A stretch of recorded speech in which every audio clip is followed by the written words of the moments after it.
ওকে, good evening সবাইকে। আমার কথা শোনা যাচ্ছে? সবাই শুনতে পাচ্ছ? হুম। জি স্যার। জি জি স্যার স্যার। শোনা যাচ্ছে।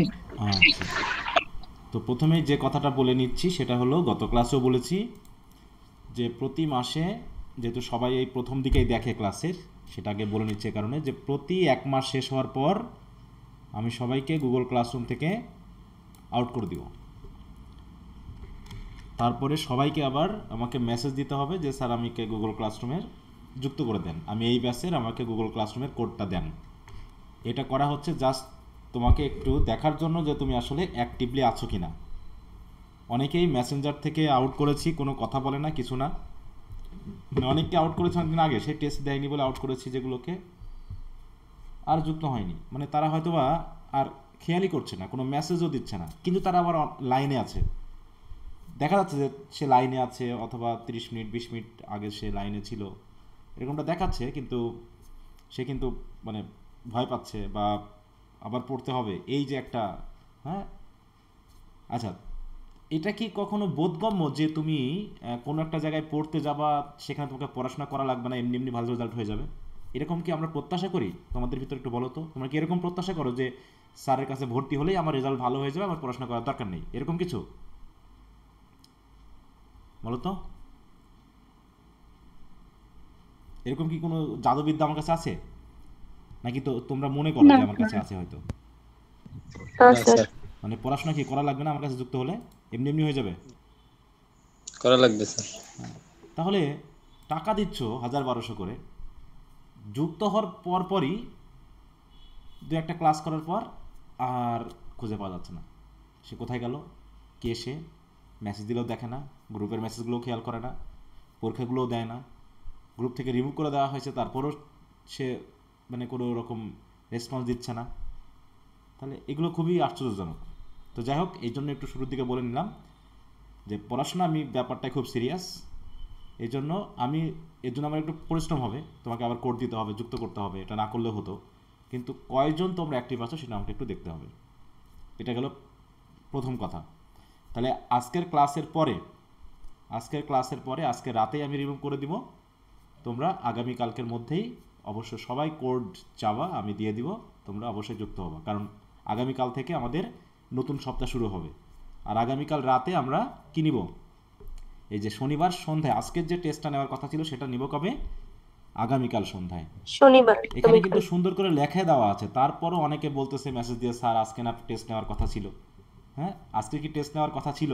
হ্যাঁ, অবশ্যই ছিল, কিন্তু আমি তো আগে থেকে জানিয়ে দিচ্ছি, সেটা তোমাকে খেয়াল করতে হবে না? বলো, চেঞ্জ তো হতেই পারে, কিন্তু আমি তো সেটা তোমাকে এখানে সুন্দর করে লিখে দিয়েছি। এই হোমওয়ার্ক শিটটা প্রতিনিয়ত খেয়াল করবো, আমি এখানে যা যা লেখার লিখে দিই, বা যদি আরও বাড়তি লেখার থাকে আমি মেসেজে লিখে দিই।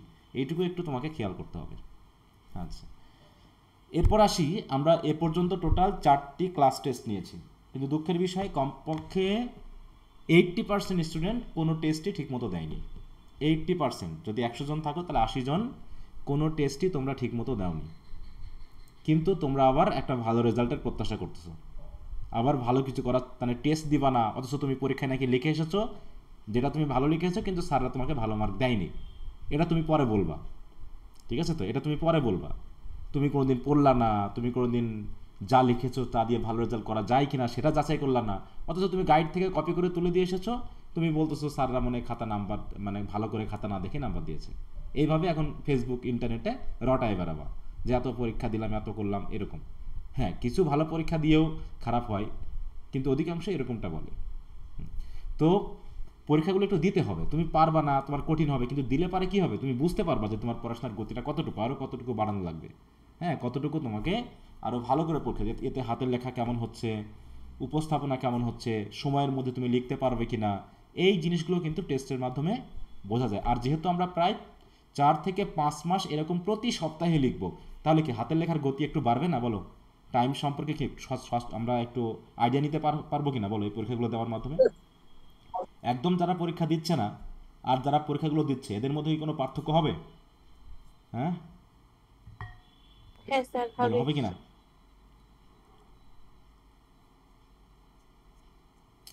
তোমরা কেউ কথা বলো না, আমি কাদের সাথে কথা বলছি বলো তো? হ্যাঁ স্যার অবশ্যই পার্থক্য বোঝা তোমরা যাবে। যদি কথা না বলো আমি কি কথা বলতে পারবো? হুম না স্যার। একটু রেসপন্স করতে হবে তো, নাকি তোমরা ভয় পাচ্ছ যে স্যার আবার এখন মাথায় মনে হয় মাস মাস দিয়ে মারতে শুরু করবে, এরকম কিছু? একটু রেসপন্স করো। রেসপন্স না করলে কি ক্লাস নেওয়া যায়? ক্লাসে একটু হইচই না হয়। স্যার। হ্যাঁ, একটা গবেষণায় দেখা গেছে যে ক্লাসে হইচই হয় বেশি সেখানে রেসপন্সিভ, মানে ক্লাসে হইচই বলতে নিজেদের ভিতরে না, মানে পড়াশোনা নিয়ে চিৎকার হবে, হইচই হবে, জানার জন্য আগ্রহ প্রকাশ করবা, এরকম একটা জি ব্যাপার। স্যার। হুম।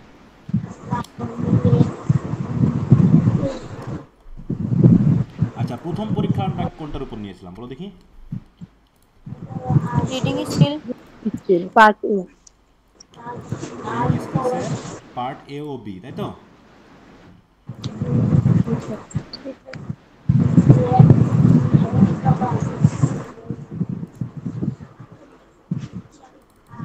আমরা এই টেস্টটা নিয়েছিলাম, weekly test, first weekly test হিসাবে এটা নিয়েছিলাম, পার্ট এ এবং বি। খুবই ইজি একটা কোশ্চেন, কিন্তু অনেকেই ভুল করেছো, অনেকেই উত্তরগুলো লিখতে ভুল করেছো, যা প্যাসেজে বলা হয়নি তাও তোমরা অনেকে লিখেছো। হুম, তাও তোমরা অনেকে লিখেছো। কয়েকটা প্রশ্নের উত্তর তো একদম মানে বলেছো যেন না পড়েই লিখেছো তুমি। না পড়েই লিখেছো, মানে কী বলা হচ্ছে সেটাও খেয়াল করোনি। অনেকে ভালো করছো, সেটা সমস্যা না, কিন্তু অনেকেই মিস করেছো। আমি এই প্যাসেজটা কি খুব জটিল ছিল বলো তো? প্যাসেজটা কি খুব জটিল ছিল? না স্যার, একদম ইজি। হ্যাঁ, প্যাসেজটা খুব ইজি ছিল, এবং এখানে তেমন জটিল কোনো মানে ওয়ার্ডও নেই যে তুমি বুঝবে না। তো প্রথম কোশ্চেনটা কি ছিল? Why did the writer become unhappy? Writer কেন আনহ্যাপি ছিলেন? বলো, তিনি কেন আনহ্যাপি ছিলেন? বলছে কি, দেখো, ফর 17 ওনার ইয়ার্স মায়ের অসুস্থতার মাই লাইফ ওয়াজ ভেরি মানে very happy. Then the first sad thing happened. My mother became ill, and soon she knew that she was dying. Just before she died, she asked Elizabeth and me to go to her room. She held our hands and said. তাহলে তার মা মারা যাচ্ছিলেন, তিনি সেটা জানতেন, এবং তাহলে তিনি যে আনহ্যাপি ছিলেন, মানে রাইটার যে আনহ্যাপি ছিলেন, এই আনহ্যাপিটা শুধু কি তার মৃত্যুর জন্য নাকি অসুস্থতার জন্য কথাটা নিয়ে আসতে হবে, নাকি শুধু অসুস্থতা মৃত্যুর জন্য নিয়ে আসতে হবে, কোনটা? নাকি শুধু মৃত্যু বললেই হবে বলো তো? স্যার দুটোই নিয়ে আসতে হবে না? হ্যাঁ, অনেকে শুধু লিখেছো she was unhappy because her mother অসুস্থ এবং মাদার মৃত্যু। ডাইড, হার মাদার ডাইড, এইটুকু লিখছো। কিন্তু দুটোর জন্যই তো হতে হবে স্যার, হ্যাঁ, আনাপি অসুস্থ এই ছিল আবার দুটোতে, মৃত্যুর এবং জন্য। তিনি মারা মানে ডাইং মানে মুমূর্ষু অবস্থায় ছিলেন, ঠিক আছে তো? হ্যাঁ, তাহলে প্রথম এই ব্যাপারটা তো বলতে হবে যে তার মা অসুস্থ হয়ে পড়েন, এবং অসুস্থ হওয়ার কারণে কি হয়, তিনি মারা যান। তাহলে এই জায়গাটা একটু টাচ করতে হবে। যদি শুধু মৃত্যু কথা বলেন তাহলে অসুস্থতার কথা তো আসলো না। দেখো, মারা যাওয়া আর অসুস্থ হওয়া দুটো কি এক জিনিস বলো তো? না আর স্যার। তুমি যদি শুধু মৃত্যুর কথা বলো, তো অসুস্থ নাও থাকে, তিনি অ্যাক্সিডেন্টে না মারা যেতে পারেন, হার্ট অ্যাটাকে মারা যেতে পারেন, অসুস্থ না থেকেও তো তিনি মারা যেতে পারেন। তাহলে আমাকে এই সেন্সটা কাভার করতে হবে। তো শর্ট করতে গিয়ে এমন শর্ট করেছো অনেকে, শুধু দু একটা ফ্রেজ লিখেছো। একটা জিনিস খেয়াল রাখবা, ফুল সেন্টেন্স ছাড়া অনেক স্যার আছে, অধিকাংশ স্যার আছে যারা কি করবে না, তোমার উত্তর কিন্তু গ্রহণ করবে না। শুধু এক দুই উত্তরে লিখো না, একটু সেন্টেন্স লেখার চেষ্টা করবা। হুম, দেখো বলছে my mother died and we are very sad. হ্যাঁ, আমরা দুঃখ পেলাম কারণ আমার মা মারা গিয়েছিলেন, ঠিক আছে, because we loved her dearly. ঠিক আছে তো? এরপর হচ্ছে দেখো, বলছে her sweet smile gave us sun happiness in the unhappy days after my mother's death. দেখো, unhappy days after my mother's death, তাহলে মায়ের মৃত্যুর পরে তারা আনহ্যাপি ছিল, তার মানে তার মায়ের মৃত্যুর কথা আসতেছে, তার মায়ের অসুস্থতার কথা আসতেছে, সব কিছু মিলেই সে কি ছিল, আনহ্যাপি ছিল। এবার একটু উত্তরটা যখন লিখবো আমরা কি টেন্সটা খেয়াল করব নাকি করব না? এটা কোন টেন্সের লেখা বলো তো? Past indefinite sir. হ্যাঁ, পাস্ট ইনডিফিনিট টেন্স লেখা, ডিড, তাই না? তাহলে কি আমি কি বিকামই লিখবো না বিকেম লিখবো যখন আমি উত্তর লিখবো? Became sir. তাহলে কি লিখবো আমি? The writer became unhappy because he his or her, এখানে কি দিব, হিজ অর হার, সে কি ছেলে না মেয়ে? হিজ। ছেলে। আমাদের রাইটার কি ছেলে না মেয়ে? ছেলে। ছেলে। ছেলে, তাই তো? কারণ এলিজাবেথ কি ছিল, মেয়ে না ছেলে? এলিজাবেথ। মেয়ে ছিল। এবং তার সাথে তো তার বিয়ে হওয়ার কথা ছিল নাকি, বিয়ে দিয়ে দিল যাতে তার পরিবারের সে দেখাশোনা করতে পারে তার মা, নাকি এরকম ব্যাপারটা? জি স্যার। এলিজাবেথ কে ছিল রাইটারের? এখানে সম্পর্ক বলা আছে? বিলাপ হ্যাঁ, ওয়াইফ। তাহলে এখানে কি দিব, যে the writer become unhappy because his mother Mother was ill, was ill and ill eventually, and দাও, এবং তারপরে কি, তিনি মারা যান, হ্যাঁ, ডাইড। died. ঠিক আছে তো? এই the writer became unhappy because his mother was ill and eventually died. Eventually মানে কি, এখন অসুস্থ হওয়ার পরপরই মারা গেলেন, নাকি ঘটনাক্রমে মারা গেলেন, অসুস্থ হওয়ার কিছুদিন পরে মারা গেলেন, তা কিন্তু এখানে বলা হয়নি। কতদিন তিনি অসুস্থ ছিলেন তাও বলা হয়নি। তারপর ইভেনচুয়ালিটা শব্দটা দিয়ে আমরা বুঝতে চাইলাম যে অসুস্থ হওয়ার কারণে তিনি মারা গিয়েছিলেন, সেটা যে কয়দিন পরেই হোক। বুঝতে পেরেছো? এরকম কিছু শব্দ দিয়ে আমাকে বিষয়গুলোকে ক্লিয়ার করতে হবে। তাহলে the writer become unhappy because his mother was ill and eventually died. এই ডাইডের কি প্যাসিভ করা যায়? আমরা কি কখনো ওয়াজ ডাইড লিখতে পারবো? অনেকে লিখেছো ওয়াজ ডাইড।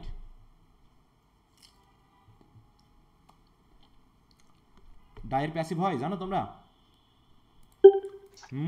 না স্যার, খেয়াল নেই। হবে না।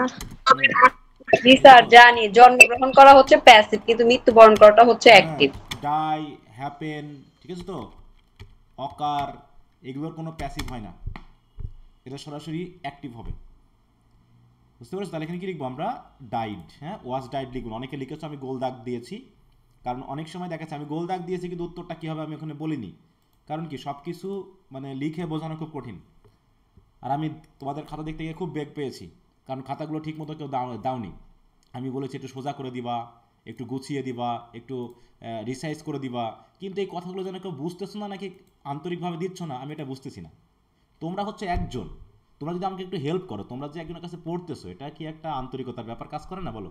আমি যেমন আন্তরিকভাবে তোমাদেরকে দেখার চেষ্টা করতেছি, তোমাদেরকে বকাঝকা করে ক্লাসে আনার চেষ্টা করতেছি, তোমরাও তো একটু আন্তরিক হবা, যে স্যারের যেন সুবিধা হয় এই জন্য খাতাগুলো একটু সিরিয়ালি দিই, একটু পেজগুলো সোজা করে দিই, হ্যাঁ, একটু স্পষ্ট করে ছবি তুলে দিই। মানে কিছু কয়েকজন আছো তোমরা সেজন্য একদম থোড়াই কেয়ার করতেছো, মানে এই কেয়ার অবশ্য আমার কোনো ক্ষতি হবে না, আমি যেহেতু টাকা নিয়েছি তোমাদের সার্ভিস আমি দিয়ে যাব, কিন্তু আলটিমেটলি তুমি জীবনে গেইন করবে না, এটা মনে রেখো। তুমি যদি তোমার প্রতি আন্তরিক না হও এবং তোমার আশেপাশের মানুষের প্রতি আন্তরিক না হও, তাহলে তুমি আলটিমেটলি গেইন করবে না, এটা মনে রেখো, এটা তুমি মনে রেখো। ঠিক আছে? এই জন্য সব কিছুতে আন্তরিক হবা, একাগ্র হবা। হ্যাঁ, কারণ পড়াশোনা একটা প্রক্রিয়া, এখানে শুধুমাত্র আমরা যে এবিসিডি অ ক খ আর কিছু ইনফরমেশন শিখি তা না, আমরা জীবন গড়ার যে প্রক্রিয়াটা সেটা কিন্তু এখানে শিখি আমরা। হ্যাঁ, এইটাকে আমরা এমন মনে করি যে পড়াশোনা এক জিনিস, আমার জীবন এক জিনিস, এটা মনে করেছো মানে তুমি বিপদে পড়বা। তোমাকে দয়া করে তোমার পড়াশোনার সাথে স্যার জীবনটাকে কথা মিলিয়ে নিতে। কিছু শোনা যাচ্ছে না, হ্যাঁ, আপনি কি কথা বলতেছেন? সবার কি একই সমস্যা?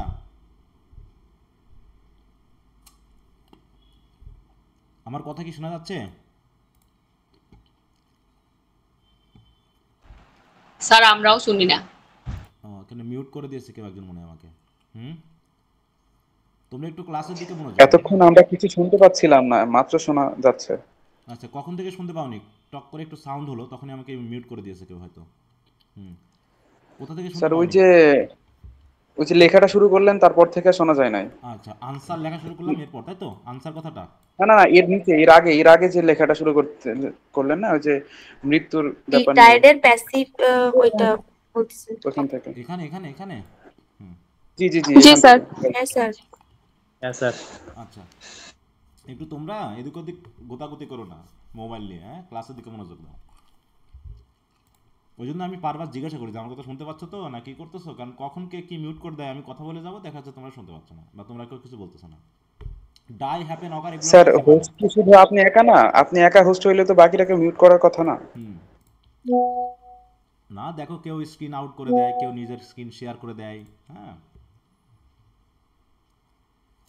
হ্যাঁ, এই সমস্যাটা আছে। আচ্ছা, একটু ওয়েট করো, দাঁড়া তো, আমি একটু আসছি।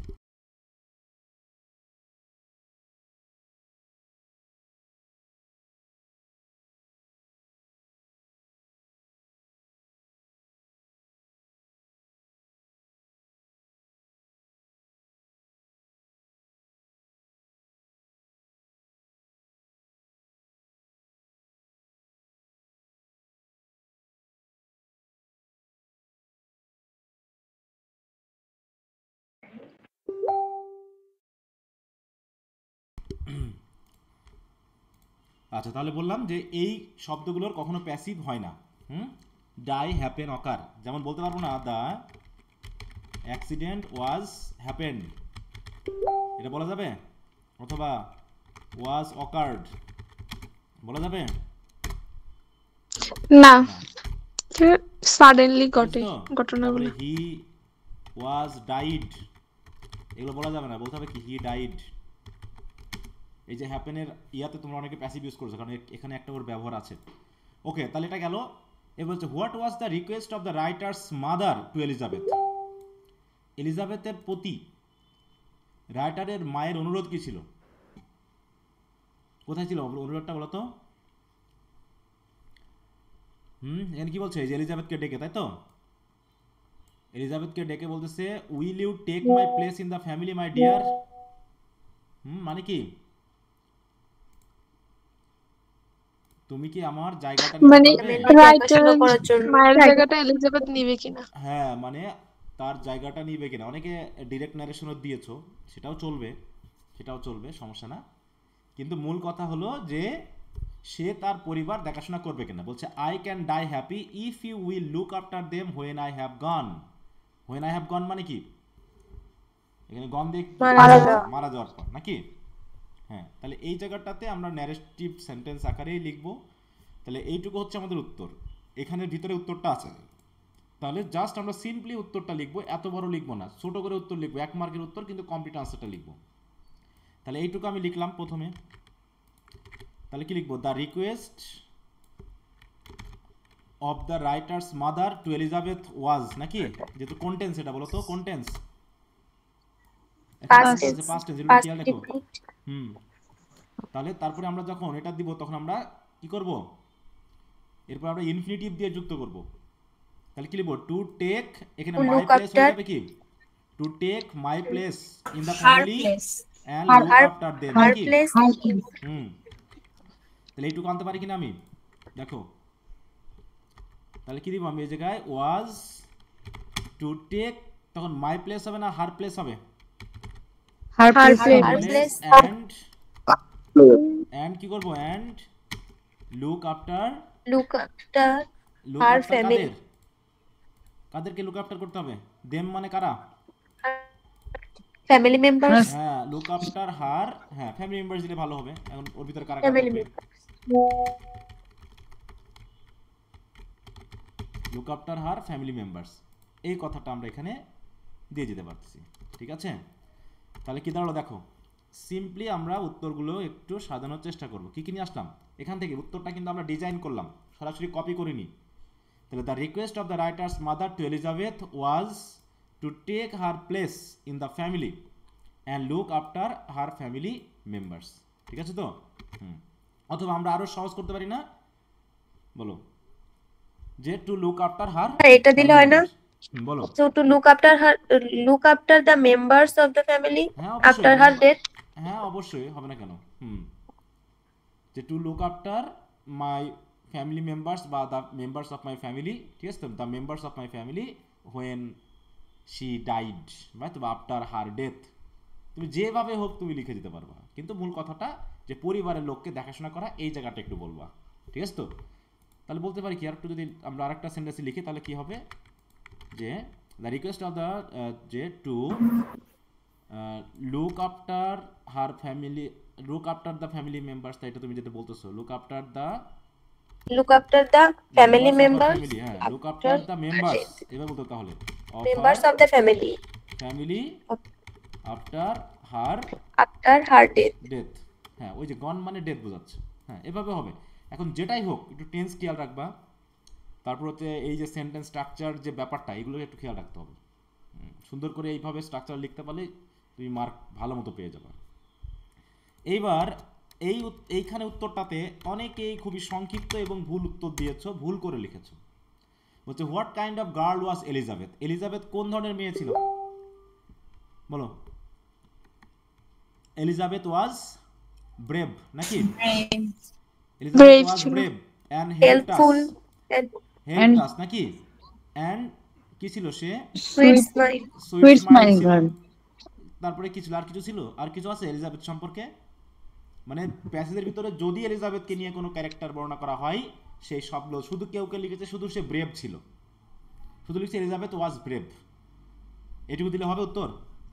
হ্যাঁ না ব্রেভ ছিল, হেল্পফুল ছিল। হ্যাঁ, অনেক হেল্পফুল হেল্প গার্ল চেয়ারফুল লিখেছো, ছিল। এইটা কি কখনো হয় হেল্প গার্ল হয়? বললাম যে she is a help girl, এটা কি বলা যাবে? আর যদি বলা যায় না তাহলে কি স্যার। অর্থে আসে? She is a help girl মানে সে কাউকে হেল্প করেনি, বরং তাকে হেল্প করা হয়েছে, এরকমটা বোঝায়। যদি কেউ সাহায্য করে তাকে হেল্পফুল বলা হয়, আর যে সাহায্য পায় তাকে বলা হচ্ছে কি হেল্পড গার্ল। যদিও সেন্সটা এরকম ব্যবহার হয় না, তারপরেও যদি কেউ ব্যবহার করে ফেলে ধর তাহলে নাউনের আগে তো অ্যাডজেক্টিভ দিতে হ্যাঁ, হয়। তাহলে কি দিবে জায়গায়? শি ইজ এ হেল্পফুল, এই হেল্পফুলের জায়গায় একটা হেল্পফুল কপি গার্ল। করেছো, এখান থেকে কপি করেছো, ওয়ার্ডটা অমনি দিয়ে দিয়েছো, যেখানে হেল্পটা আছে তুমি হেল্প দিয়ে দিয়েছো। এরকম করলে হবে না, তোমাকে বুঝতে হবে যে ওয়ার্ডটা কি আসতে পারে। অনেকটা দিয়েছো সুইট স্মাইল গার্ল, বলা যাবে সুইট স্মাইল গার্ল?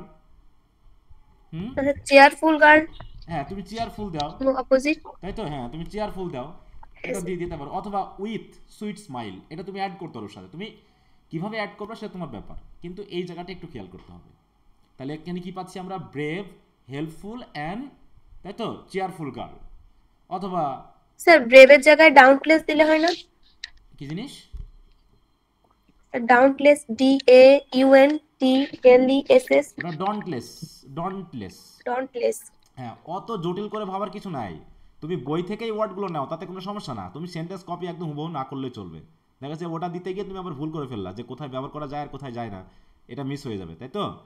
তো অত দরকার নেই, নিজেকে জাস্ট পরীক্ষার সময় ভাববা যে কোনোভাবে একটা পরিষ্কার সুস্থ সেন্টেন্স লিখতে পারলে আমি বাঁচি।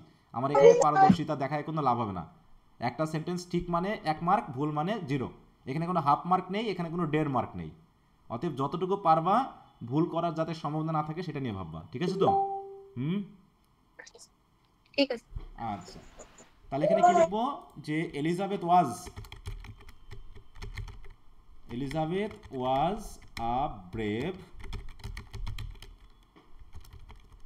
And helpful girl with sweet smile, তাই তো? Smile। এটা দিয়ে দিতে পারো।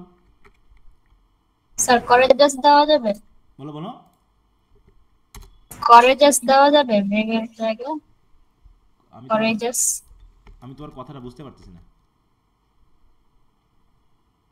স্যার ও বলছে করেজাস, এটা দেওয়া যাবে কারেজাস, কিনা? মানে যে কারেজাস, সাহসী। হ্যাঁ কারেজাস, হ্যাঁ দিতে কারেজাস। পারো, ব্রেভের জায়গায় কারেজাস দিতেই পারো। হ্যাঁ তুমি সিনোনিম আরো ওয়ার্ড ইউজ করতে পারো, কোনো সমস্যা না।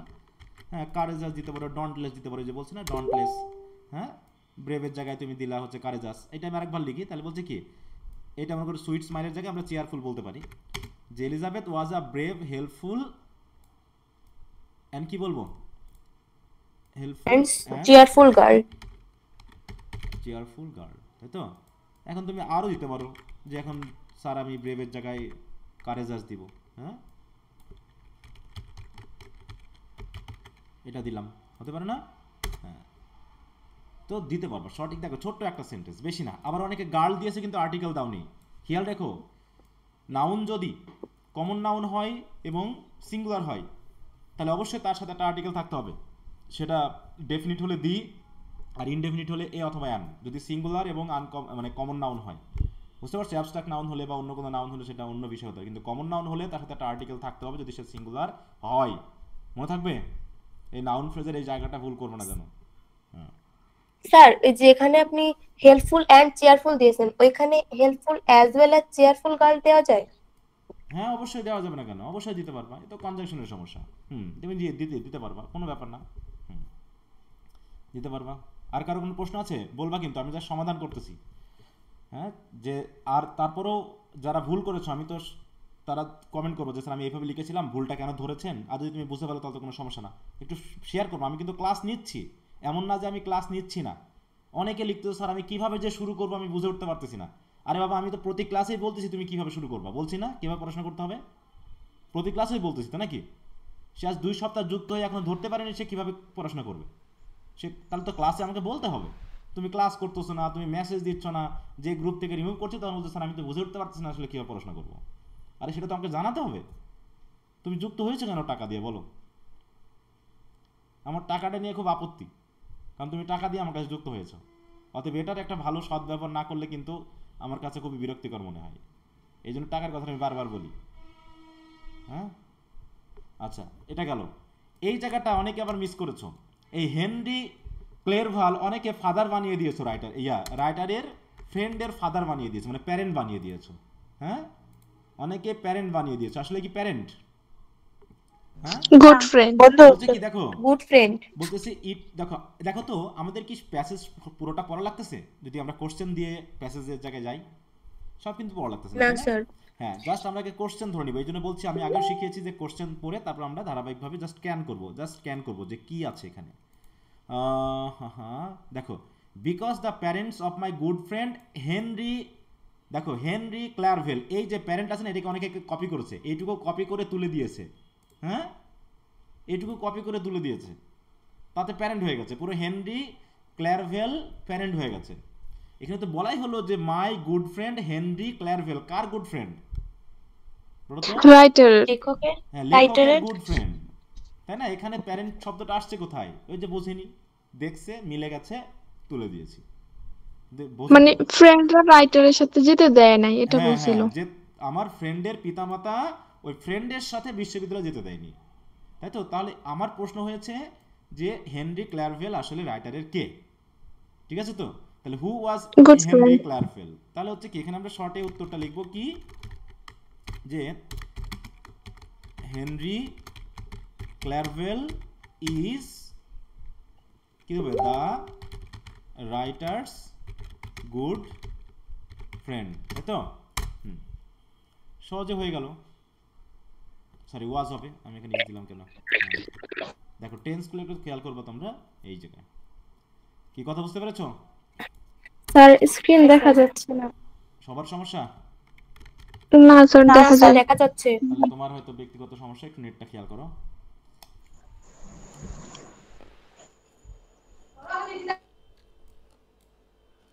তারপর বলা হচ্ছে, according to professor Waldman, why God has made us intelligent? To help other people. দেখো বলছে কি এখানে, that is why God made you intelligent to help other people. এখানে শর্টে দেওয়া আছে।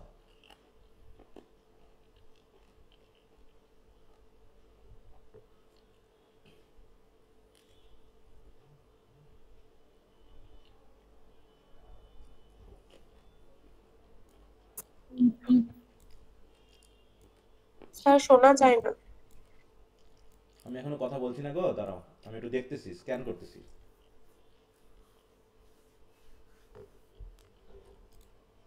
অনেকে তোমরা, স্যার লাস্ট লাইনটা। হ্যাঁ, অনেকে জড়িয়ে পেয়েছে উত্তর করেছো, অনেক বড় উত্তর করেছো। কেউ সায়েন্টিস্ট হবা, কেউ এই কথাগুলো করেছো। আমার তো লাস্ট লাইনে বলেই দিয়েছে, সে কারণে গড তোমাদেরকে ইন্টেলিজেন্ট বানিয়েছে কি করার জন্য? টু অন্যকে সাহায্য আমাকে করার সাহায্য করছেন। Other people. আদার পিপল আচ্ছা, and আমরা ডিসকভার পড়াশোনাটা কেন করছি বলো তো? আমরা পড়াশোনা কেন করছি? এই যে আমি পড়াশোনাটা কেন করেছিলাম, পড়াশোনা করে নিজের বাড়িতে মোমবাতি জ্বালানোর জন্য, এই তো? আমার না, সমাজে কিছু অবদান রাখার জন্য এবং সমাজ আমাকে সমাজ সাহায্য বাদ করার দাও, জন্য। হ্যাঁ, সমাজের অবদান কিভাবে রাখতে পারি আমরা? সমাজের অবদান কিভাবে রাখি? মানুষকে সাহায্য করে। ওই তো, মানুষকে কাজ করে, মানুষের সাহায্যটা আমি কিভাবে করি? এই যে তোমাকে করতেছি, তুমি আমাকে করবে, যাতে যা পড়াচ্ছি। তাই না? তুমি আমার স্টুডেন্ট, কলেজে যাবে, আমি তোমাকে সাহায্য করব। আমি তোমার যদি কোনো প্রতিষ্ঠান থাকে সেখানে যাব, তুমি আমাকে সাহায্য করবা, এই তো। তাহলে আমি পড়াশোনা করতেছি, দক্ষতা কেন অর্জন করতেছি? যাতে ওই সার্ভিসটা আমি মানুষকে ভালো মতো দিতে পারি, এর জন্যই তো। কিন্তু তুমি পড়াশোনা করলা, সবকিছুই করলা, কিন্তু মানুষ আসলে তুমি তাকে সার্ভ করতেছো না, তাহলে তোমার ওই উদ্দেশ্য কি সফল হলো? তোমার আদৌ কি অত দক্ষতার দরকার ছিল বলো তো? দক্ষতা দরকার ছিল তো? না স্যার। কিন্তু আমরা করি কি উল্টা, মানুষ গেলে পরে রেগে যাই, হেল্প করতে চায় না, ঠিক আছে তো? বা আমার যেটা কাজ দায়িত্ব সেটা আমি ঠিকমতো করতে চাই না। আবার স্টুডেন্টরা, আমরা এখন পড়াশোনা শিখছি না, পড়াশোনা না করে আমি একটা ভালো চাকরি পেতে যাচ্ছি, তুমি সবাইকে বোকা মনে করতেছো। হ্যাঁ, তুমি পড়াশোনা করবে না, তুমি দক্ষতা অর্জন করবে না, তোমাকে একজন তার টাকা তোমাকে দিয়ে দিবে। তোমার কাছ থেকে কেউ 50 টাকা ধার চাইলে তুমি 50 বার তার কাছে চাইতে যাও, আর তোমাকে কেউ মাসে 50-60 হাজার টাকা এমনি এমনি দিয়ে দিবে। হ্যাঁ, তুমি যদি তাকে সার্ভিস না দাও, বলো তাহলে এই যে God made him intelligent to help other people, এইটুকুর মধ্যে উত্তর আছে, এত পেঁচিয়ে পুচিয়ে আনসার করার কোনো দরকার নেই, তাই তো? তাহলে আনসারটা যখন আমি লিখবো তখন আমি প্রশ্নের সাথে একটু মিল রাখবো কি যে অ্যাকর্ডিং টু প্রফেসর, এটা লিখবো কিনা আমি, অ্যাকর্ডিং টু লিখবো। জি স্যার। প্রফেসর ওয়ার্ল্ডম্যান। তাহলে প্রফেসর ওয়ার্ল্ডম্যানের মতে যে গড হ্যাজ, তাই তো, গড হ্যাজ মেড, ইউ বলবো, কপি করতে গিয়ে যেন ভুল করে ইউ বলবো না আজ বলবো, us intelligent to help other people, এই তো? Other people. হ্যাঁ, আর কিছু? দেখো এত সিম্পল না। সিম্পল উত্তরও তোমরা অনেকেই ভুল করেছো, আমি গোল গোল দাগ দিয়েছি। আশা করি তোমরা দেখেছো এবং ঠিক করে নিচ্ছ, বা যদি কোনো কথা থাকে, এই 5টা প্রশ্ন নিয়ে কারো কোনো কথা থাকলে আমাকে একটু বলবা। দেখো আমাদের এই রাইটিং স্কিলসের প্রশ্নটা নিয়ে একটু বেশি আলোচনা করতে হবে, বাকিগুলোতে বেশি আলোচনা নেই, কারণ ওখানে উত্তর তো আমি সব লিখেই দেওয়া আছে, তাই না? ওখানে তো আর ঝামেলা হওয়ার কথা না। আর একটা বিষয় হলো, দয়া করে রিডিং স্কিলস বাদ দিয়ে বাকি যেগুলোর কোশ্চেন আনসার আমি দিচ্ছি, দয়া করে আমার আনসারগুলো একটু ফলো করো প্লিজ, তোমাদের কাছে বিশেষ অনুরোধ থাকলো। হ্যাঁ, জি স্যার। যদি ভালো রেজাল্ট করতে চাও, এটা আমি প্রতি ক্লাসেই বলতেছি, আর যদি মনে হয় যে দরকার নাই, আমার মতো করে আমি লিখবো, সহজ টহজ দিয়ে লিখলেই তো হলো, তাহলে তোমার রেজাল্ট নিয়ে তুমি খুশি থাকলেই হবে, আমার কোনো কথা নেই ওই জায়গায়। কিন্তু আমি যখন বারবার বলতেছি যে আমার উত্তরগুলো একটু কঠিন হতে পারে, একটু, তাই তো, আনসারগুলো আছে বেশি করে, তাই না? তোমরা অনেকে এত শর্ট লিখেছো যে ওর ভিতরে কমপ্লিট উত্তর নেই। যে রিপোর্টের সংজ্ঞা দিয়েছে কিভাবে দেখলাম, হ্যাঁ, রিপোর্টের সংজ্ঞা একদম মানে কয়েকটা ওয়ার্ডের মধ্যে দিয়ে দিয়েছো, নোটিশের সংজ্ঞা কয়েকটা ওয়ার্ডের ভিতর দিয়ে দিয়েছো, এত শর্টকাট করলে কেমন করে হবে? হ্যাঁ, তো একটু খেয়াল করো।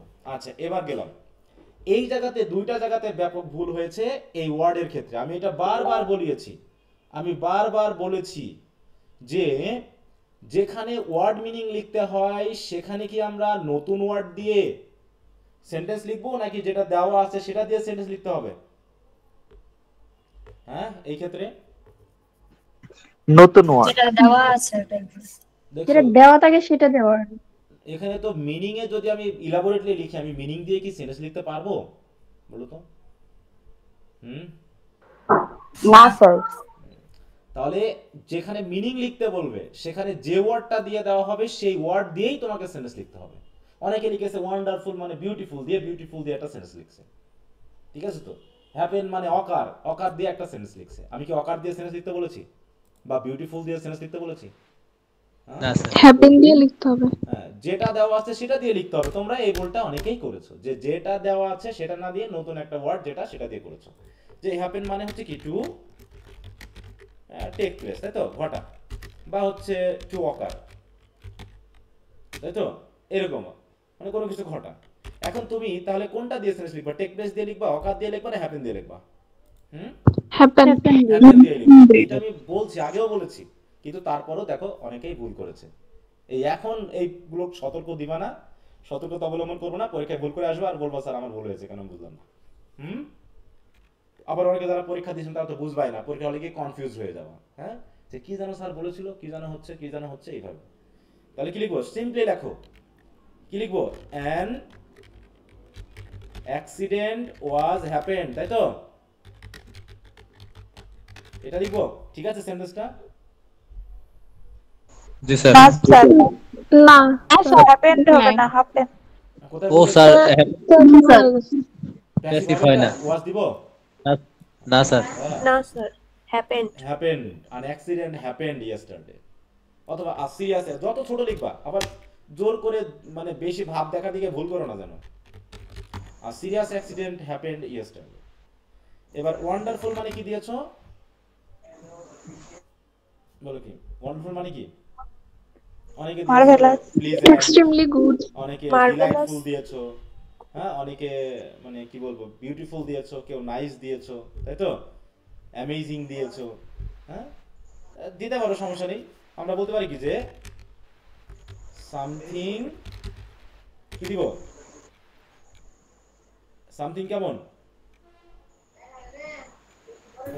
এক্সট্রিমলি গুড, হ্যাঁ, এক্সট্রাঅর্ডিনারি, তাই না? Something extraordinary. ওয়ান্ডারফুল মানে যেটা আমাদের চমক তৈরি করে, তাই না? মানে সামথিং এক্সট্রাঅর্ডিনারি মানে অসাধারণ কোনো কিছু, এরকম কিছুকে বোঝাতে আমরা ব্যবহার করে থাকি। ওয়ান্ডারফুল, হ্যাঁ, বা প্লেজেন্ট, সামথিং ডিলাইটফুল, সামথিং, হ্যাঁ, এরকমভাবে তুমি নাইস, বিউটিফুল যা দাও কোনো সমস্যা না। তাহলে আমি বলতে পারি সামথিং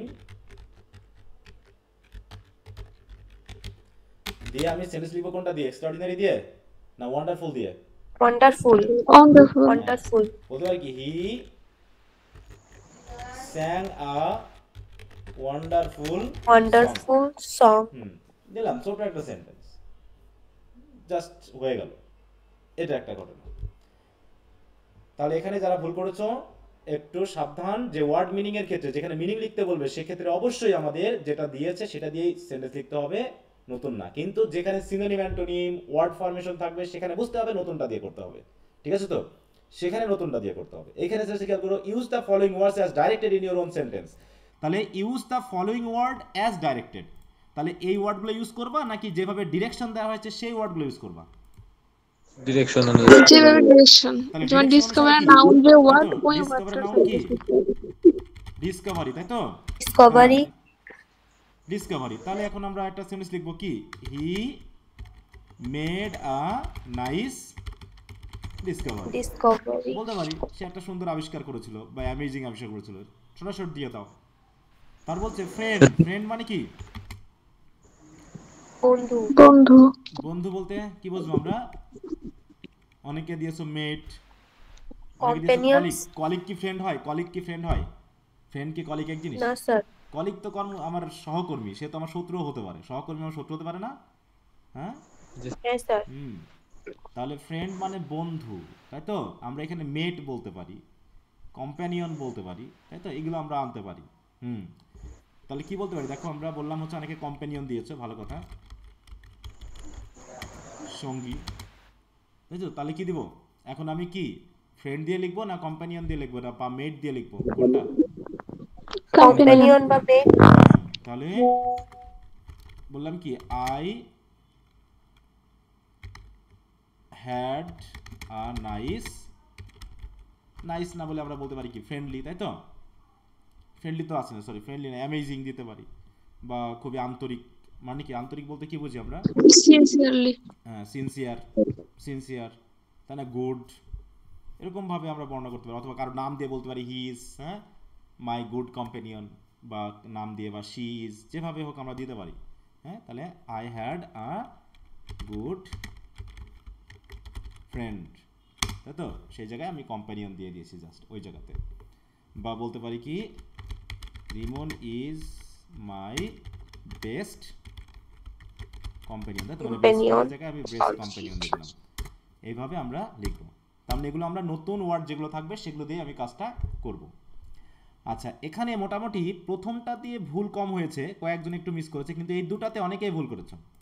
করতে বলা হয়েছে কম্পারেটিভ, অনেকে পজিটিভ করে রাখছে, ভেরি ফিউ দিয়ে শুরু করছে। হ্যাঁ, আবার অনেকে কম্পারেটিভ করেছে কিন্তু দ্যানের পরে অ্যানি আদার দিয়েছে। দ্যানের পর কি অ্যানি আদার হবে বলো তো? আমার ভিডিও ক্লাসগুলো একটু দেখে নিও আবারও, ওটা তো আগে আলোচনা করা হয়েছিল কম্পারেটিভ ডিগ্রিতে, যে কখন দ্যানের পরে অ্যানি আদার, ম্যানি আদার, মোস্ট আদার, ফিউ আদার বসবে, সেই জায়গায় একটু খেয়াল রেখো। আচ্ছা, তো এটা আমি একটু দেখাই দিই। এখানে তেমন কোনো ভুল হয়নি, অধিকাংশ ঠিক করেছো। তাহলে everyone in the family loves you, তাহলে কি হবে? এখানে উত্তর হবে কি? প্রথমে সাবজেক্ট হবে কি, ইউ নাকি? তাহলে you are love, are Loved very much by very everyone. much by everyone in the family. In the family. much by everyone in the family. Family.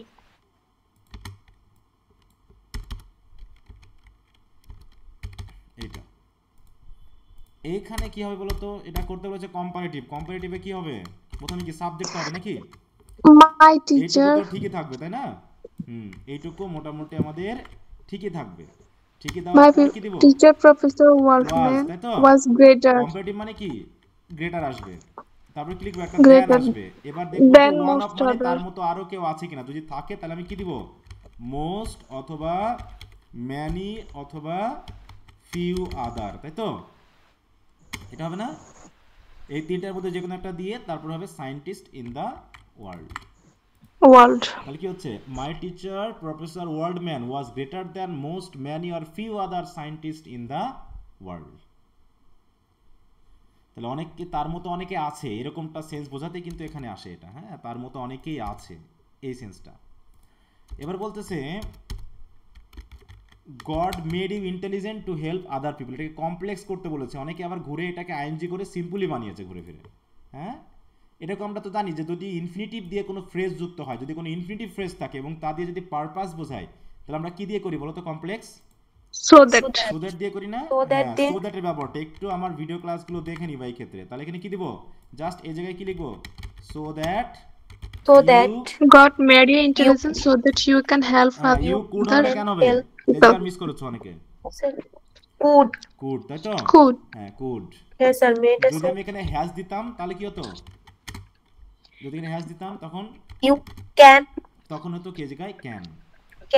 can, যেহেতু হ্যাজ দিলে পারে ক্যান, আর যদি শুধু made দিতাম তাহলে past tense হয়ে যেত, আমাকে কুড দিতে হতো। এই হচ্ছে আমাদের সেখানে কি একদম সিম্পল ব্যাপার। তুমি যদি ওয়ার্ড মিনিংগুলো নাও পারো বা কয়েকটা বাদ দিতে পারো, তাই না? কিন্তু এগুলো তো অন্তত ইজিলি পারার কথা, এবং পরীক্ষাতে খুব একটা জটিল আসে না। এই ট্রান্সলেশনগুলো কিন্তু খুব জটিল দেয় না, বা হচ্ছে ওয়ার্ড মিনিংগুলোও কিন্তু খুব অপরিচিত দেয় না। এ পর্যন্ত পরীক্ষায় খুব একটা অপরিচিত ওয়ার্ড দেখা যায়নি। একটু প্র্যাকটিস করতে হবে। সমস্যাটা হয়ে যাচ্ছে ওয়ার্ডের মিনিংটা লিখলেও অনেকে সেন্টেন্স লেখেনি, আবার অনেকে ওয়ার্ড মিনিং লিখে ছেড়ে দিয়েছে, আবার অনেকে ওয়ার্ড মিনিংটা লেখেনি, একবারে ওয়ার্ডটা করেছে কি এর ভিতরে সেন্টেন্সটা জুড়ে দিয়েছে। মানে এটা না দিয়ে বলছে কি he made a nice Discovery, শুধু এইটুকু দিয়েছে, মানে পরিবর্তন করার প্রয়োজন মনে করেনি। ঠিক আছে তো, মানে একটু আলাদা করে লিখে দেওয়ার প্রয়োজন মনে করেনি। হ্যাঁ, এটাতে আমরা ভুল ধরছি না, কিন্তু তোমরা একটু দয়া করে আগে নতুন যে ওয়ার্ডটা হবে সেটা লিখবা, লেখার পরে সেন্টেন্স তৈরি করবা। কি বুঝতে পেরেছো? yes sir, জি স্যার। আচ্ছা, তাহলে এই হলো মোটামুটি আমাদের মনে করো যে এখানে বিষয় নিয়ে কথা, কারণ এই জায়গাতেই ভুলটা তোমরা অনেকে বেশি করেছো। আর পার্ট বিতে এ তো গড় উত্তর তোমরা লিখে দিয়েছো সব, গড় উত্তর কপি পেস্ট করেছো। হ্যাঁ, অনেকে এত বড় বড় উত্তর লিখছে, মনে হচ্ছে এক একটা প্যারাগ্রাফ তুলে দিয়েছে। অনেকে এক একটা প্যারাগ্রাফ তুলে দিয়েছো, এইটা হচ্ছে একটা সমস্যা। কিন্তু এইটুকু প্যাসেজের ভিতরে আমাকে 8টা কোশ্চেন আনসার করতে হবে। তাহলে অনেক উত্তর কি মানে একই রকম হবে না, ঘুরে ফিরে একই রকম হবে না, sir repeat আসবে, রিপিট আসবে, তাই না? আবার প্রশ্নগুলো অনেকে যেন বোঝনি, শুধুমাত্র প্রশ্নের উত্তরগুলো তুলে দিয়েছো। আচ্ছা, এই জায়গাটা আমি একটু স্টপ রাখতেছি, এটা আমি পরে আসতেছি যদি সময়ের ব্যাপার থাকে। আমরা একটু অন্যগুলোতে যেহেতু সময় কম লাগবে, ওখানে যেহেতু আমার কথা বলার কিছু নাই, কয়েকটা জায়গাতে আমি একটু শুধু কথা বলে আসি আগে। হ্যাঁ, রাইটিংয়ের যে ব্যাপারগুলোতে, রাইটিংয়ের জন্য আমরা কয়টা পরীক্ষা নিয়েছি টোটাল রাইটিংয়ে বলো তো? দুইটা স্যার, দুইটা পরীক্ষা আমরা, আর হিস্টোরির একটা। হ্যাঁ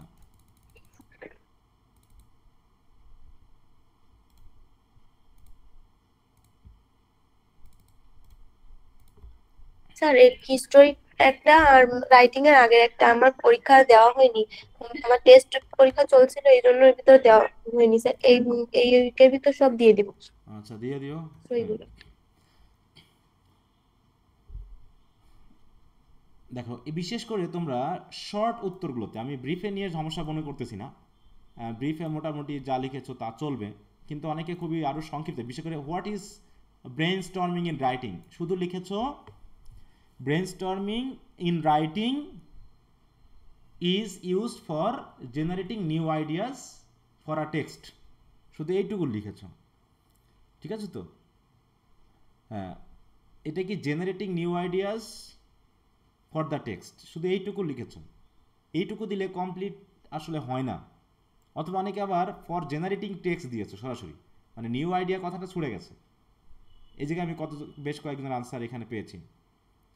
এই ব্রেন স্টর্মিংটা হচ্ছে কি একটা প্রসেস, প্রথমে একটা তো প্রসেস বলতে হবে নাকি, যে ব্রেন স্টর্মিং, তাহলে প্রথমে লিখবো in writing brain storming is a process of generating maximum, তো হ্যাঁ, বা আমরা বলতে পারি কি জেনারেটিং ম্যাক্সিমাম আইডিয়াস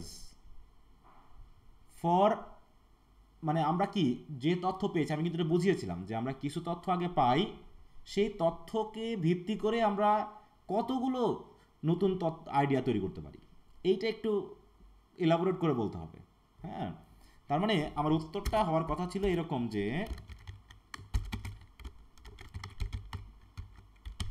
ব্রেনস্টর্মিং, আচ্ছা ইন রাইটিং আমি একটু দিয়ে দিই, শুরুতে দিয়ে দিলাম। In writing brainstorming is a process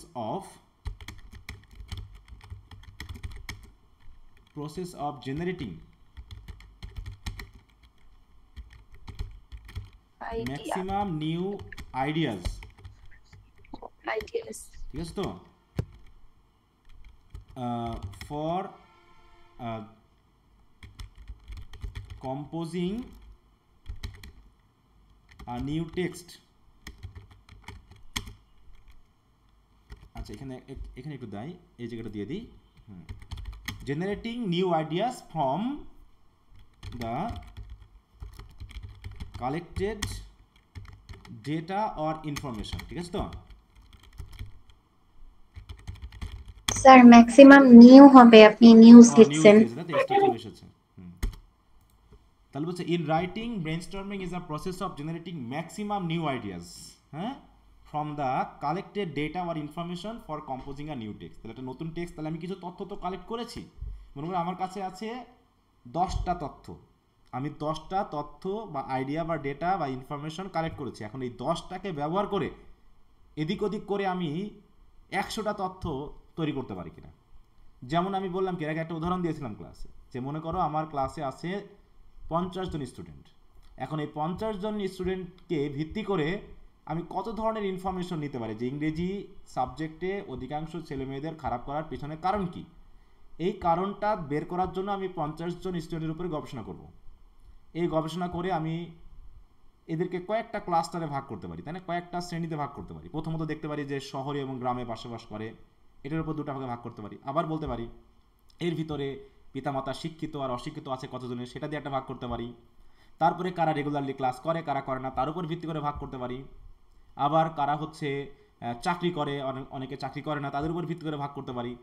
কাদের মানে বাসা কলেজ থেকে দূরে, কাদেরটা কাছে, হ্যাঁ, এটার উপর ভাগ করে দেখো আমরা কিন্তু জেনারেট করতেছি নতুন নতুন আইডিয়া, যে কি কি ভিত্তিক আমরা এই 50 জনের উপর ভিত্তি করে আমরা কিভাবে নতুন নতুন আইডিয়া দিয়ে আমাদের লেখাটাকে আরো বেশি এলাবোরেট করতে পারি।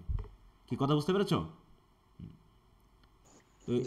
এইটা হচ্ছে আমাদের যে আমি যে ডেটা বা ইনফরমেশন আমার হাতে আছে কালেক্টেড করেছি, তার মধ্য থেকেই আমি কিভাবে নতুন নতুন জেনারেট করতে পারি আইডিয়া, সেই প্রসেসটাই হচ্ছে ব্রেনস্টর্মিং।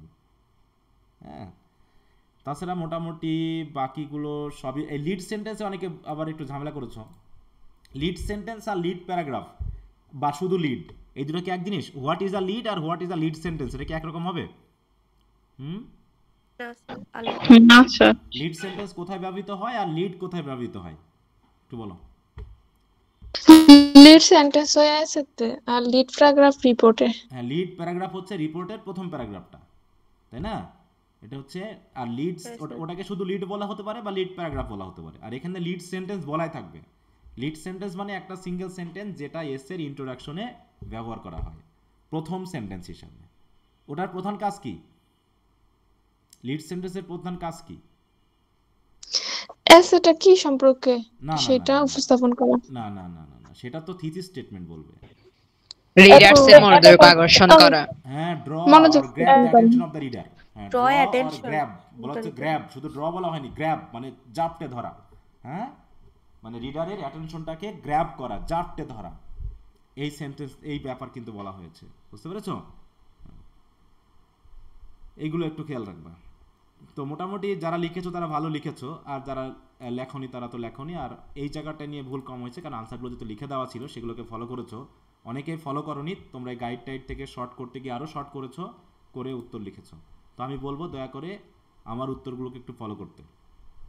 এক্ষেত্রেও দেখলাম এই যে গুড প্যারাগ্রাফের ক্যারেক্টারিস্টিক্স, তারপর হচ্ছে পার্টগুলো কেউ কেউ শুধু লিস্ট করেছো, হ্যাঁ, কিন্তু এগুলোকে এক্সপ্লেন করতে হবে।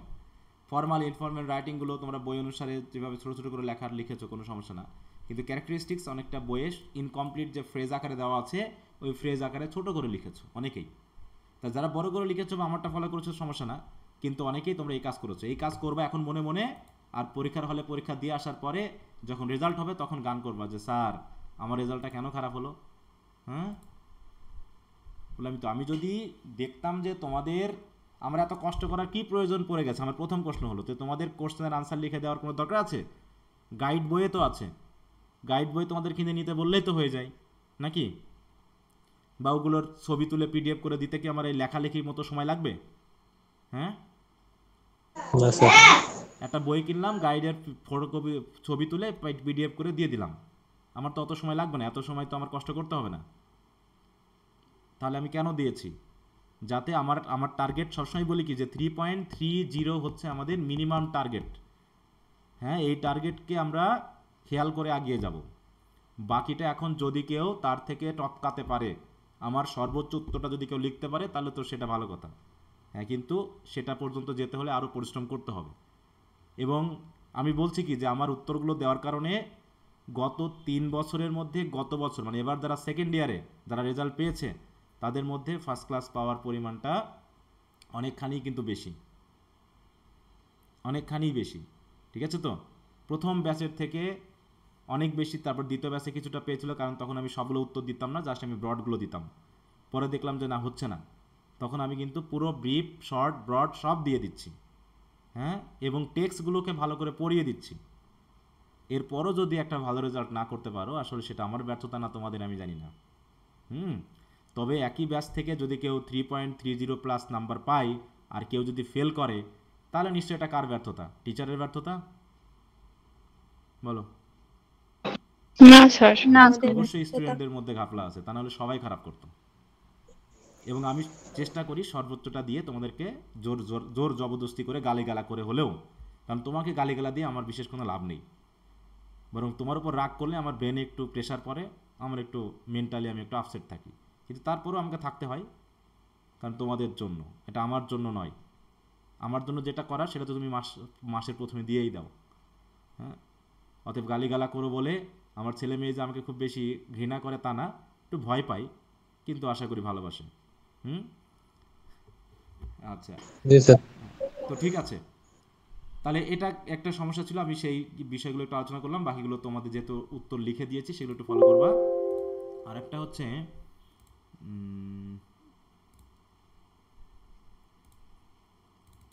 এখানে ছিল হচ্ছে এটা দিলাম 25 তারিখে, তাই না? 25 তারিখে এটা রিপোর্টের সংখ্যাগুলো খুব ছোট করে লিখেছো, এটা আমি আর বলে দিচ্ছি না, কারণ আমার উত্তর তো লেখাই আছে এখানে। মোটামুটি এই যে বয়লার প্লেট, ঠিক আছে তো, সরি, এমবার্গো ডেট, এটা নিয়ে একটু ঝামেলা হচ্ছে। এমবার্গো ডেট আর এমবার্গো এটা কি এক জিনিস? এমবার্গো আর এমবার্গো কি এক জিনিস? বলো তো, একটু ভালো করে বলো। আমি কি এটা লিখে দিয়েছিলাম না দেইনি? আমি একটু চেক করে নিই যে দুটাকে আলাদা উত্তর দিয়েছিলাম না একই উত্তর দিয়েছি। আমি একটু চেক করে নিই, আমারও ভুল হতে পারে। হ্যাঁ, এই যে এমবার্গো আর এমবার্গো ডেট দুটা কিন্তু আলাদা আলাদা জিনিস। আমি দিয়েছি, প্রশ্নটা কি দিয়েছি?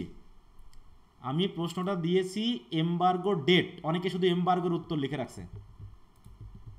এমবার্গো হচ্ছে ইনফরমেশনটা, তাই তো, যে ইনফরমেশনটা আমি পাবলিশ করতে দিব না একটা নির্দিষ্ট সময়ের আগে, সেটা হচ্ছে, তাহলে এমবার্গো হচ্ছে ইনফরমেশনটা, আর এমবার্গো ডেট মানে হচ্ছে ওই ডেটটা যার আগে আমি প্রকাশ করতে দিব না। তাহলে দুটা উত্তর কি একই হবে? বলো তো। না স্যার। হ্যাঁ, দুটা উত্তর একই হবে না। হ্যাঁ, কিন্তু তোমরা দুটাকে একই রকম বলে আনসার করেছো, আমি ভুল করেছি কিনা সেটা একটু দেখে নিই।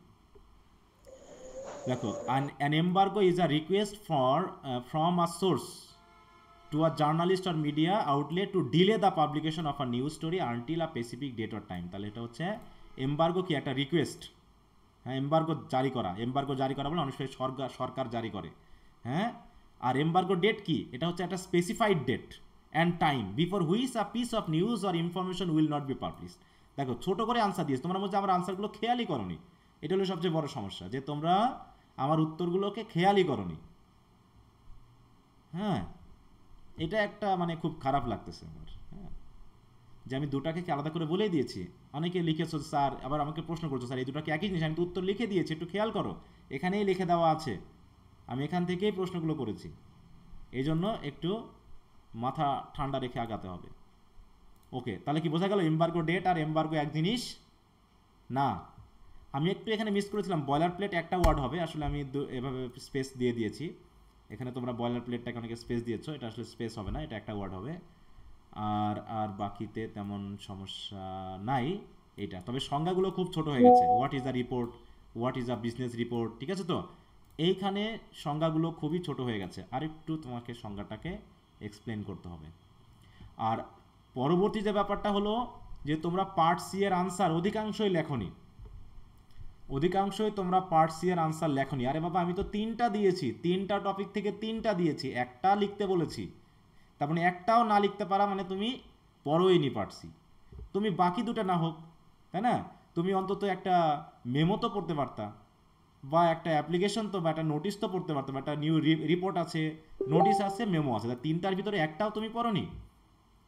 কারণ আমি তো 3টা থেকেই দিয়েছি, তারপরও তোমরা পড়োনি, তাহলে কি লেখনি, তাহলে কি হবে বলো?